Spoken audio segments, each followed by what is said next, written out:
저희가 중학교 생물 시간으로 좀 다시 한번 좀 돌아간다라고 생각을 하시고 좀 들어보면 좋겠는데, 어떤 한 방향에서 센 자극이 왔을 경우에 그 자극에 대해서 식물이라든가 아니면 그거보다도 좀 하등한 동물들이 반응하는 그 방향성, 이것을 굴성이라고 이야기를 하더라고요. 예, 굴성이 뭐냐라고 했을 때는 어느 한 방향에서 센 자극이 식물이나 하등 동물에게 갔을 때 그것에 대한 그 자극에 대한 반응, 이것이 바로 굴성이에요.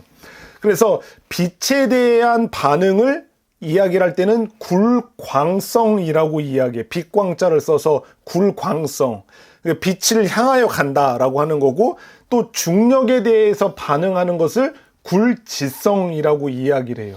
이렇게 중력이 아래로 향하잖아요. 그 중력의 방향으로 이렇게 향하는 거, 그거를 굴지성이라고도 하고, 또 물에 대해서 반응하는 거를 굴수성이라고도 이야기하면서 다양한 이런 굴성들이 있는 것을 우리가 볼 수가 있습니다. 여러분들이 굴지성, 이 중력에 작용하는 것을 보면은 이 중력이 작용하는 방향으로 향하여서 식물이 자라는 거, 이런 거, 여러분들 지렁이 있잖아요. 지렁이는 빛이 있는 곳을 향해서 가지 않거든요. 지렁이는 빛이 있는 곳으로 딱 내놓으면은 어떻게 해서든지 빛이 없는 곳으로 향하여서 가려고 하는 그런 성향이 있어요. 이거 그거는 좀 빛에 관한 건데, 이 중력이 향하는 방향으로 가는 것은 우리가 씨앗을 땅에다가 심잖아요. 그래서 땅에다가 씨앗을 심으면은 그 씨앗은 뿌리가 어디로 내리냐면은 굴지성으로 인해서 땅을 향하여 뿌리가 내려지게 되어져 있어요. 식물의 씨앗이 이렇게 뿌리가 위로 올라가는 식물은 없어요. 거의 다 식물이 뿌리는 밑을 내려간다라고 해서 이게 굴지성을 가지고 있다라고 이렇게 이야기를 할 수가 있는 거죠. 그리고 우리가 잘 알고 있는 이 굴광성 있잖아요. 식물이 광합성 작용을 해야 잘 자랄 수가 있잖아요.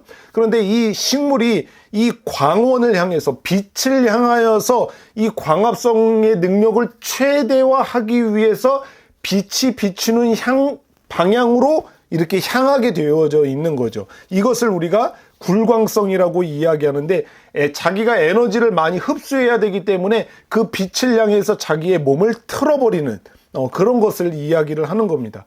아까 씨앗 이야기를 했는데, 씨앗이 심겨지면 땅속에 어느 정도 깊이로 씨앗이 심겨졌다라고 할지라도 이 씨앗이 갖고 있는 굴광성 때문에 그 잎이 땅에서부터 계속 빛이 있는 향으로 땅을 뚫고 나와서 빛을 향해서 그 식물의 줄기가 향하게 되어져 있는 것이 바로 이 굴광성 때문에 그런 거예요. 여러분들도 이렇게 집에 베란다에 화분이 있는지 모르겠는데, 그 집 안에 화분 같은 걸 기르다 보면은 그 아파트가 위치해 있는 그 방향이 있잖아요. 그래서 해가 어느 쪽에서 뜨고 어느 쪽으로 지는 그 방향이 있기 때문에 이 베란다에 있는 화분이 오랫동안 그 자리에 있게 되면은 이 화분이 줄기들이 어느 한 방향을 향해서 똑같이 약간 기울어져 있는 그런 모습을 좀 경험하게 되거든요. 그게 바로 이 굴광성 때문에 그런 거예요. 식물이 광합성을 잘 하기 위해서 빛이 향하는 쪽으로 자꾸 몸을 틀어버리는 그런 거기 때문에 그런 모습을 하는 것을 볼 수가 있습니다.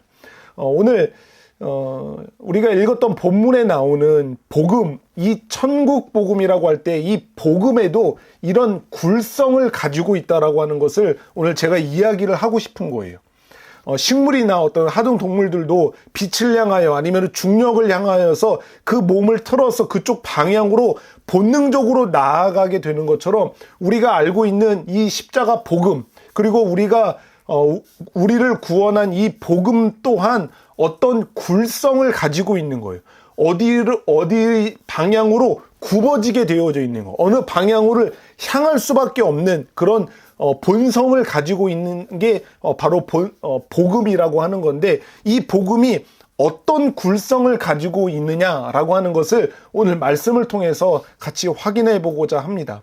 저희가 선교를 나가게 되는 이런 상황 속에서도 이 복음의 굴성, 특별히 이 복음이 어떤 굴성을 가지고 있기 때문에 우리가 이런 전도도 하고 또 선교도 하는 이런 일들을 해야만 하는 것인지에 대해서 이 말씀을 통해서 더욱더 분명히 깨달아 알 수 있는 시간이 되면 좋겠습니다. 오늘 본문 말씀을 다시 한번 우리 같이 읽어보면 좋을 것 같아요. 같이 읽어보겠습니다. 시작. 이 천국 복음이 모든 민족에게 증언되기 위하여 온 세상에 전파되리니 그제야 끝이 오리라. 아멘. 여기서 처음에 이야기하는 거예요.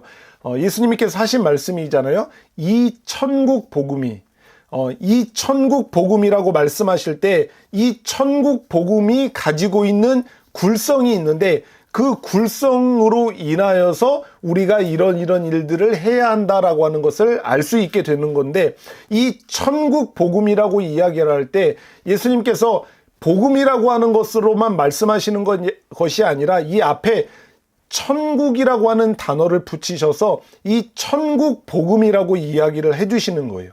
이 천국이라고 하는 단어는 헬라어로는 바실레이아라고 하는 단어가 쓰여 있어요. 이 바실레이아라고 하는 단어는 나라라고 하는 의미를 가지고 있는 단어예요. 나라. 우리나라라고 할 때 이런 나라가 바로 바실레이아 아니면은 왕권. 왕이 가지고 있는 그 권한, 권세 이런 것을 가지고 왕권이라고 하는데, 그 왕권이라고 하는 의미로도 바실레이아라고 하는 단어가 쓰였죠. 그래서 이 바실레이아라고 하는 단어를 우리나라 말로 천국이라고 하는 걸로 번역을 한 거죠. 천국이라고 하는 것이 무엇이냐면은 하늘의 나라라고 할 때 그것이 바로